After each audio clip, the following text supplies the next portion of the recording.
Hola a todos y todas, soy Valentina Loic Russell. Hoy día estamos con Gonzalo Durán para Rebeldes del Camino. Gonzalo es economista, académico de la Universidad de Chile e investigador de la Fundación Sol. ¿Cómo estás, Gonzalo? Hola Valentina, bien, muchas gracias por la invitación. Gracias a ti. Hoy día, bueno, nosotros estuvimos conversando anteriormente sobre juventud, infancia, situación de la juventud en Chile. Hoy día nos gustaría hablar particularmente sobre coyuntura política y situación económica en Chile.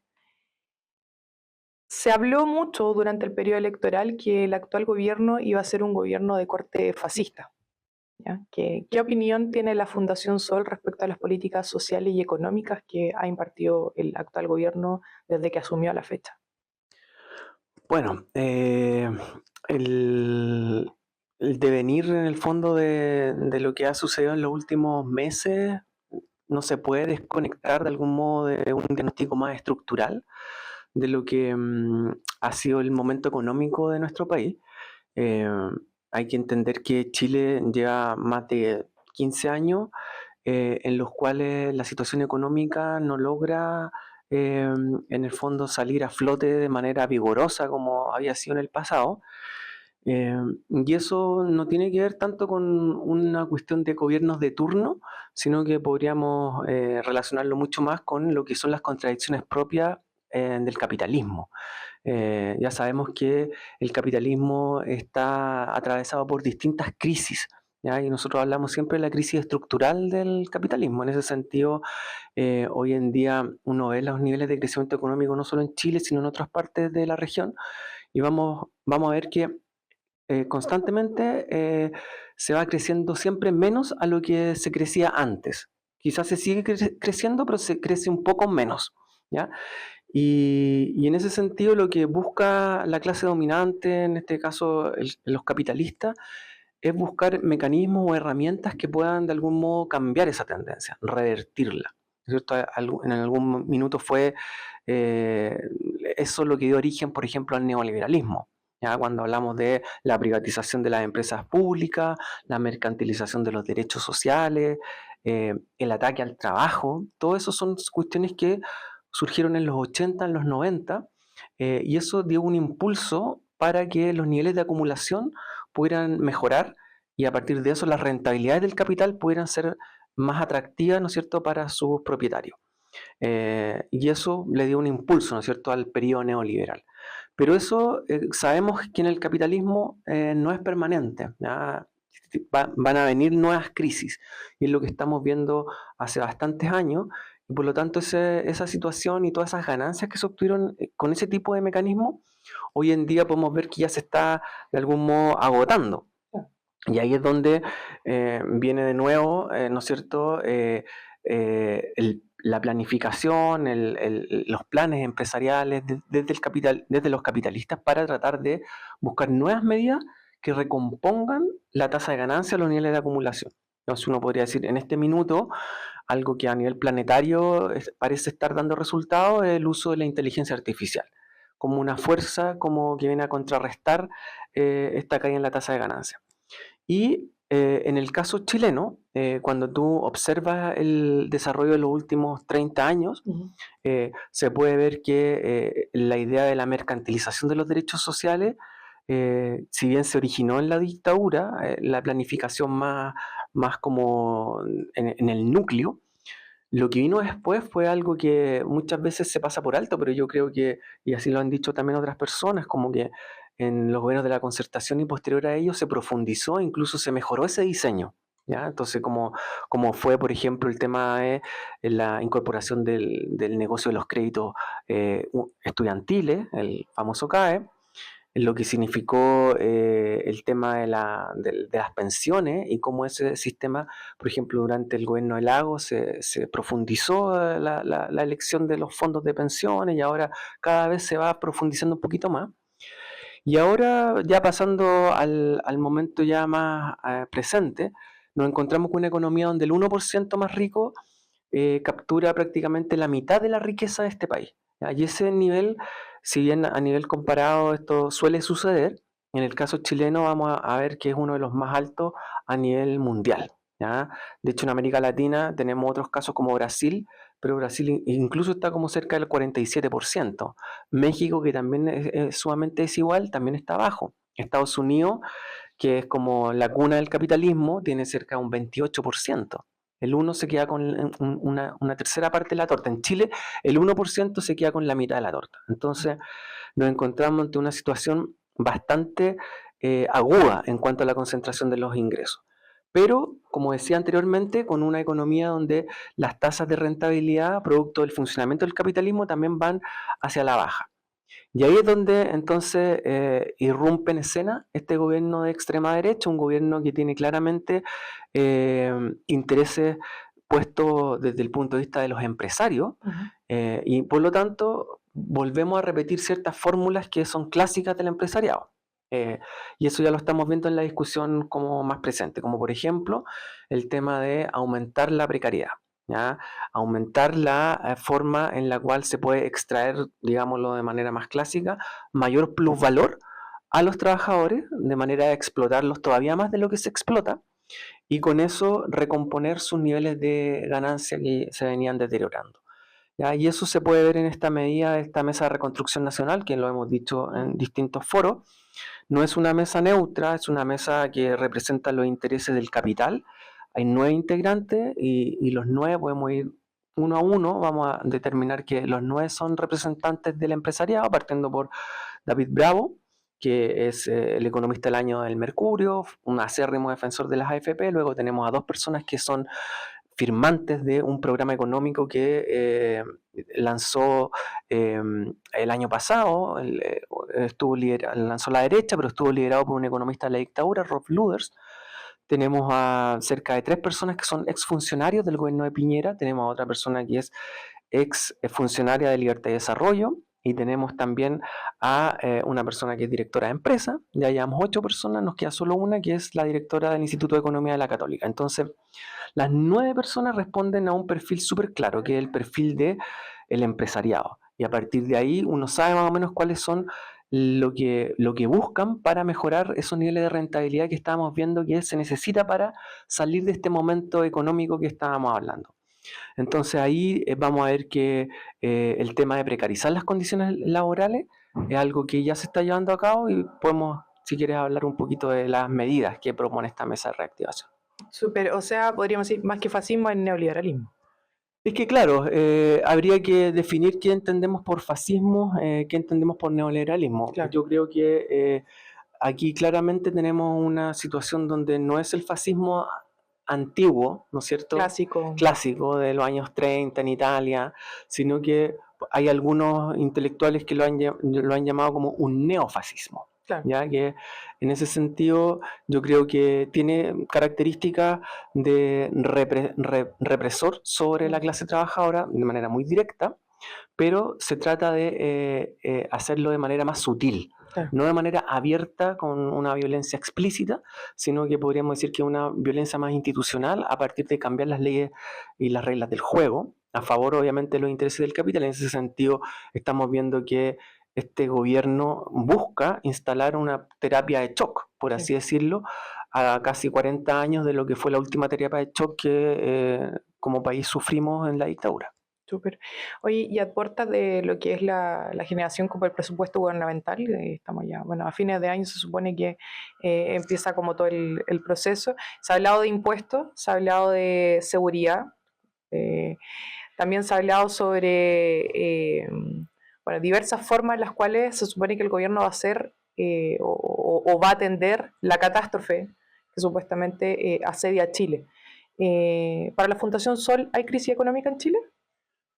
Como decía anteriormente, yo creo que uno puede distinguir entre crisis en singular, ¿no es cierto?, y crisis en plural, ¿ya? Yo creo que la crisis en singular es algo que sin duda la estamos viviendo hace muchos años, una crisis estructural, y que eso significa en el fondo lo que hablábamos en la respuesta anterior. Ahora, cuando hablamos de las crisis en plural, que son movimientos cíclicos que se van dando cada cierto tiempo, técnicamente en Chile no tenemos todavía una crisis económica en términos técnicos, ¿ya? En el sentido de que se necesitan 2 trimestres consecutivos de que el PIB vaya disminuyendo. Estamos a puertas, van cinco meses. Podría ser la próxima entrega, aunque se dice que quizás no. Pero más allá de esos tecnicismos, yo diría que en nuestro país hace mucho tiempo estamos en una situación muy crítica para las familias trabajadoras, ¿ya? Y que eso lo relacionamos con los datos de salario, por ejemplo. El mundo del trabajo hoy en día nos dice que la mitad de la clase trabajadora, de las y los trabajadores, recibe ingresos menores a 680.000 pesos líquidos como ingreso de la ocupación principal.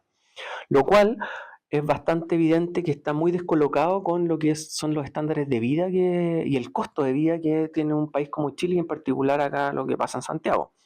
De hecho, sin ir más lejos, podemos observar que los datos de la encuesta CACEN 2024 nos dan luz de lo que pasa con la pobreza en nuestro país, que hace tiempo la teníamos como olvidada. Yo creo que intencionalmente la clase dominante buscaba que eso no fuera tema, ¿ya? Pero sin duda, a partir de la última modificación que se hizo sobre la medición de la pobreza, hoy día tiene que ser tema. Estamos hablando de 3,5 millones de personas que viven en situación de pobreza, un 17,3%. De hecho, si tú consideras la pobreza en la infancia, llega prácticamente a un 25% la primera infancia, o sea, los niños pobres, ¿no es cierto?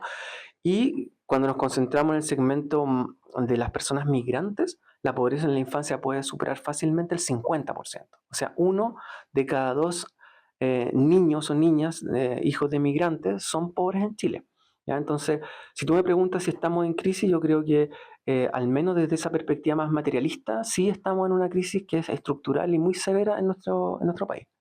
Súper. Oye, y en un país, bueno, con un Estado subsidiario donde más que derechos, lo que tenemos son beneficios sociales, se habló mucho de deuda también, o sea, la idea como del crecimiento equivalente o sinónimo de endeudamiento. ¿Quién va a pagar esa deuda? Sí, bueno, ahí es importante revisar qué es lo que ha sucedido con la dinámica de la política fiscal, o sea, el tema de los recursos públicos en nuestro país. Y si bien esto se instala en dictadura como una mirada como de la austeridad y que el Estado siempre tenía que ir disminuyendo, lo que vamos a observar es que durante los gobiernos postdictatoriales eso también se profundizó. Es un poco lo que hablábamos anteriormente. Uno observa, por ejemplo, lo que fue la regla del balance estructural, que es algo que empieza a surgir ya en el año 2001, ¿ya? Con el ministro Izaguirre como ministro de Hacienda, y ahí se establece, ¿no es cierto?, esta idea de que para financiar el gasto fiscal, el gasto público, solamente con ingresos permanentes, y por lo tanto cualquier tipo de desviación o bonanza transitoria tenía que invertirse en fondos soberanos y ahorrarse, ¿ya? Entonces eso funcionó bastante, de una manera muy sistemática durante, no sé, unos 15 años, pero en ese mismo periodo como que el tema del gasto fiscal se mantuvo bien acotado, porque se mantenía, ¿no es cierto?, esta situación como de ahorrar en periodo, como se dice, de vaca flaca. Mm. Y hoy en día lo que uno observa con el paso del tiempo es que Chile es un país que llegó a un nivel de ingreso alto, un país rico. Fíjense lo que estoy diciendo, es un país rico a los ojos del concierto internacional, de los organismos técnicos internacionales. Ah. Para el Banco Mundial, Chile ya no es un país en vías de desarrollo, es un país rico. Ya lo mismo para la OCDE. De hecho, la OCDE es el club de los países ricos, ¿ya? Para el FMI también somos un país rico, de ingresos altos. Entonces, llegamos hasta esa situación, pero el gasto público, el gasto fiscal, y cuando uno revisa lo que ha sucedido con la recaudación tributaria, prácticamente se ha mantenido igual a lo que teníamos como porcentaje del PIB, la recaudación tributaria de los años 90. Entonces uno dice, pero ¿cómo es posible? Si lo que nos dice la evidencia es que cuando los países se van aumentando en los ingresos, lo normal, lo natural es que también el gasto público vaya subiendo y por lo tanto la recaudación tributaria como porcentaje del PIB también sube. ¿Y por qué pasa eso? Porque bueno, la sociedad va entendiendo de que si te vas haciendo más rico, en el fondo, eso también tiene que permear al Estado. Y el Estado tiene que ofrecer mayores derechos, mayor seguridad, etcétera. En el caso chileno, lo que hemos visto es que eso tomó un derrotero distinto. Lo que más o menos se siguió fue la línea de la mercantilización de los derechos y no se aseguraron esos mínimos públicos que en otros países más o menos sucede. Entonces, hoy en día tenemos una situación de estrechez fiscal, que es lo que nos dice, ¿no es cierto?, los organismos que se inventaron para regular esto, como el Consejo Fiscal Autónomo, que es un organismo casi como un banco central, que se mira como esto una suerte de institución neutra, donde hay personas técnicas, no políticas, y que ellos tratan de velar para que el gobierno no malgaste los recursos. Entonces ellos pusieron una meta que fue que la deuda no puede superar el 45% como porcentaje del PIB, el monto de la deuda. Y ya estamos como en el límite, y ha ido subiendo de manera sistemática. Entonces lo que para dónde voltea la discusión cuando tú miras esa cifra es como, bueno, tenemos que gastar menos, hay que ahorrar para cumplir con eso. Pero nadie le da la vuelta a la otra cara de la moneda, que es que si tenemos pocos ingresos, no es porque estemos gastando mucho, capaz que también puede ser el hecho de que los que tienen que pagar esos impuestos no lo están haciendo. Y ahí es cuando uno revisa los datos y te das cuenta que, por ejemplo, un propio informe del Servicio de Impuestos Internos nos da cuenta de que hay una brecha de cumplimiento tributario por parte de las empresas y de las personas que más ganan plata, que es cercano al 50%. Eso significa que si tenían que pagar 100, terminan pagando la mitad. En términos súper concretos, significa más de 20.000 millones de dólares, más de 7 puntos del PIB, ¿ya?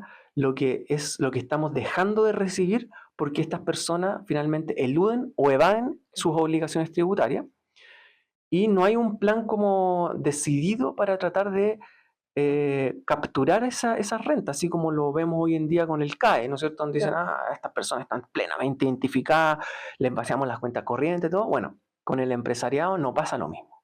Entonces ahí ciertamente hay un carácter de clase, ¿no es cierto?, que tiene el Estado de Chile y que obviamente favorece los intereses de los capitalistas. Retomando, lo hablamos un poquito al principio.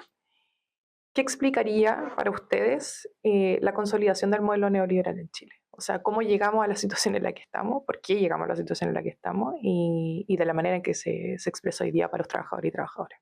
Sí, yo creo que aquí, claro, cuando uno revisa en el fondo la conformación y cómo se fue construyendo este modelo que hoy día tenemos, para mí una de las tesis más sugerentes tiene que ver con que la concertación y los gobiernos postdictatoriales en ningún minuto tuvieron como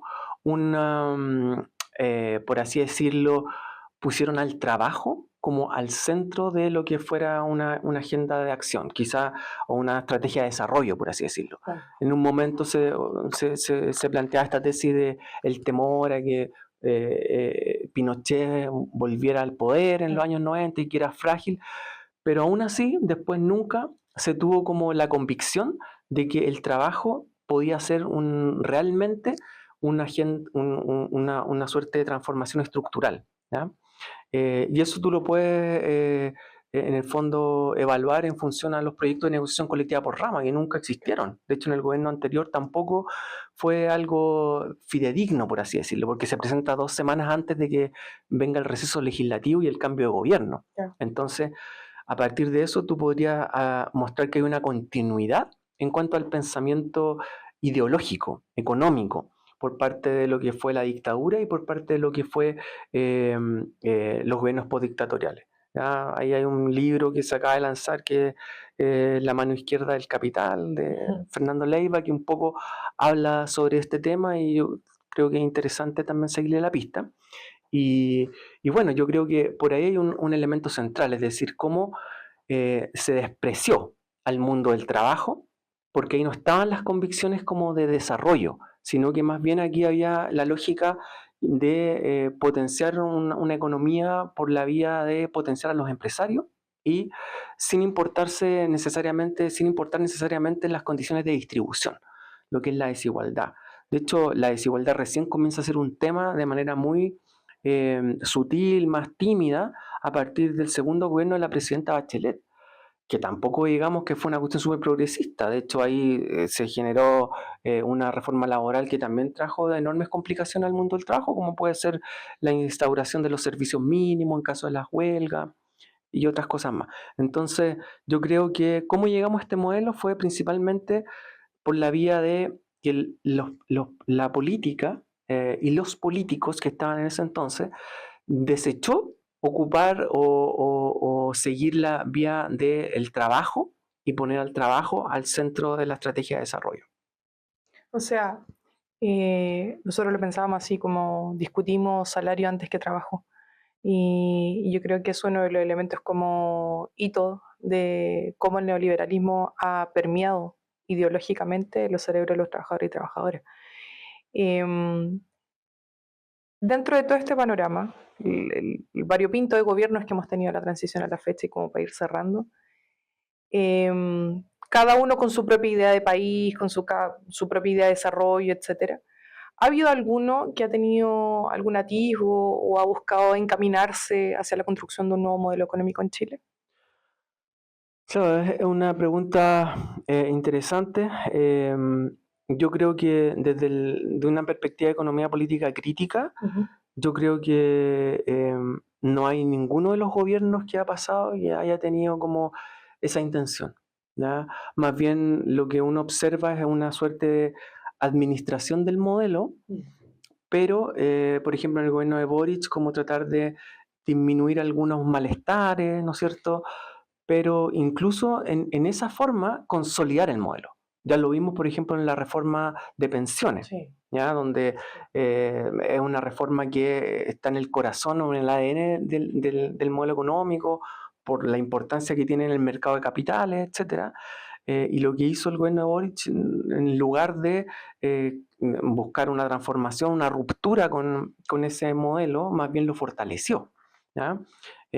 Entonces, cuando tú miras aspectos fundantes del modelo, por ejemplo, el tema de la minería, ¿ya? Ahí también uno puede observar que es cosa de ver los datos, ¿ya? Esto que se dice dato mata relato. Tú miras la serie desde el año 90 hasta la fecha, ¿qué es lo que ha pasado con la producción de cobre estatal? Ha disminuido de manera sistemática. O sea, ningún gobierno ha logrado cambiar la aguja de eso porque no han habido esfuerzos como concretos.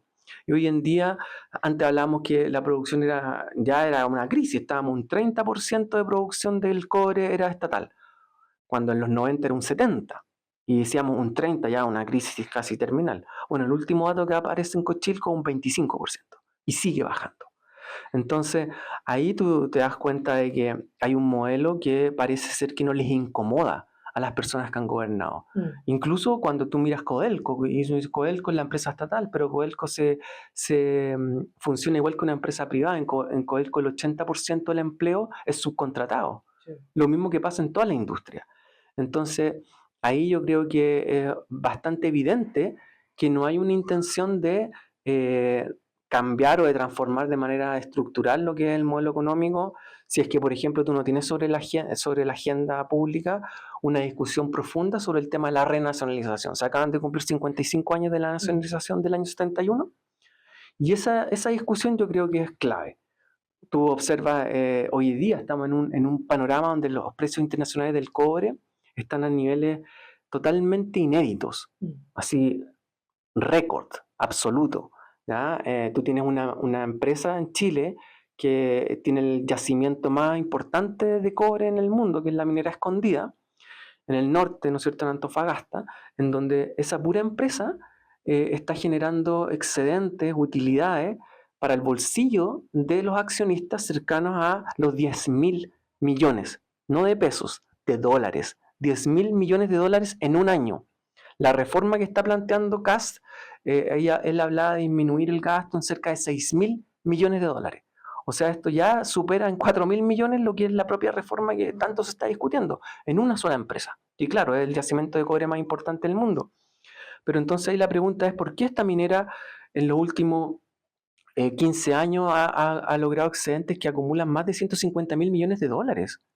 Y esa plata no se queda en Chile, esa plata se va hacia los países de destino de donde proviene. Entonces ahí yo creo que, aunque suene más crítico. Yo creo que hay que dar una discusión respecto a eso, al carácter imperialista, obviamente, no, eso no se puede negar. Aquí hay instituciones que provienen de los países centrales, Australia en este caso, Inglaterra, que en general uno observa que de ahí vienen las grandes casas matrices de la minería y se llevan a la plata. Y Chile como país periférico se somete y dice, no, nosotros no podemos jugar contra estos jugadores, no podemos hacer nada. Lo más paradójico es que Japón se transforma como uno de los grandes productores de cobre, Sí. siendo que Japón no tiene cobre. Y Japón lo que hace es comprar el cobre en Chile y lo refinan allá, generan industria, generan empleo. No hay problemas ambientales porque ellos generan los recursos y generan la tecnología para evitar eso. Y uno de los principales productores de cobre del mundo, porque le compra a Chile. Entonces yo creo que hay un sometimiento total a estas potencias y en el fondo con todas las consecuencias que eso deja regado en una sociedad como Chile que tiene tantas necesidades y que hace falta tantos recursos para poder, ¿no es cierto?, hacer frente a lo que es la sociedad y el capitalismo de hoy en día. Súper. Muchas gracias, Gonzalo. Gracias a la Fundación Sol. Esto es para Rebeldes del Camino y recordar, quienes nos dicen hambre para hoy, pan para mañana, hay muchos acá en Chile que no pasan hambre ni hoy ni mañana.